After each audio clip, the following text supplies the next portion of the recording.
Welcome to the Westfield Quilters Guild Quilt-Along Club, and this short video is going to be a very quick video to essentially tell us how to do point and seam pinning. One of the very important parts of this quilt, there are a lot of different points of the stars that are supposed to align with one another. And there's a technique that we can use that is very helpful to make sure that those points line up. So as an example, here's a portion of one of the stars.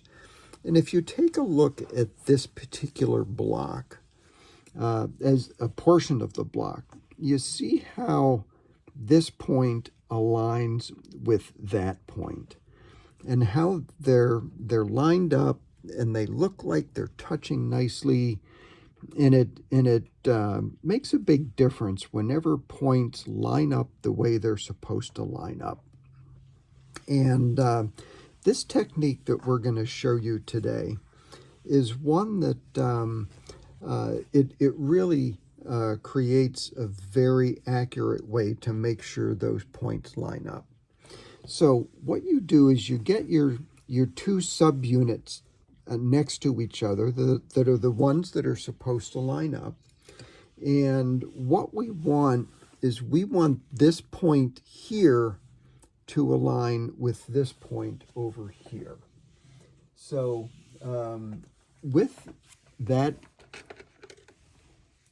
with these 2 points being aligned, it very much is going to give the impression that these 2 lines are in a line, and all of this then belongs to the same unit of fabric.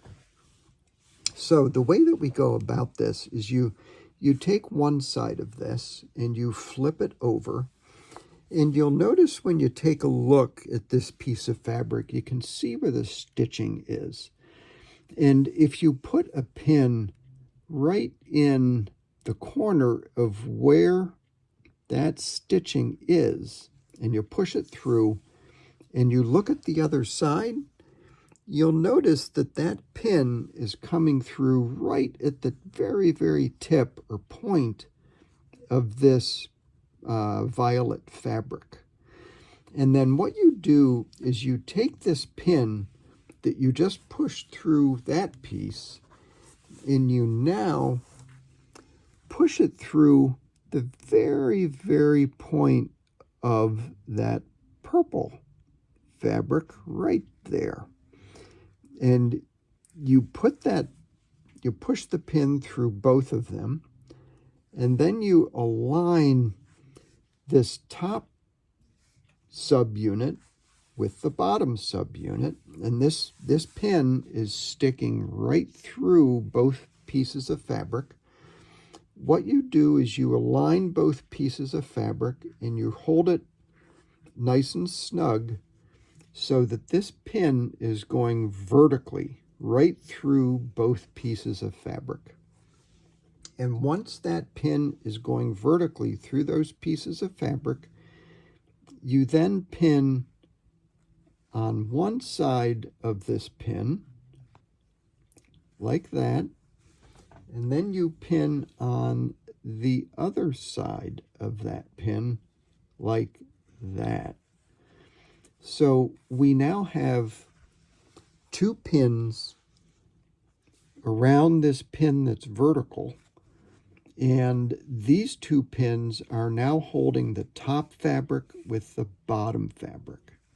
And what we can do is we can now remove the vertical pin, and we're done with it. And we can now take these units that are pinned together and actually sew that seam so that those pieces of fabric are stitched together and those points are lined up. So you just sew along that line now. And one of the important things is you want to make sure that you don't sew over the pins. You need to remove the pins just before you get to them. So I've now gotten to that point and I've removed the 2 pins, and I have now sewn the seam. And if we open it up, then just with finger pressing, you'll notice that this point now aligns with that point. And whenever you take the whole subunit and look at it, you can see that all of the points are aligning and everything is in the position that you want it to be in. So once again, this pinning process of getting all of our points aligned so they're just where you want them makes a big difference in how the block looks once it's all put together. Because if the points align, it just makes things look so much more crisp and clean, and things don't look like they're shifted or off. So I hope that was helpful, and we'll look forward to the next video. Take care.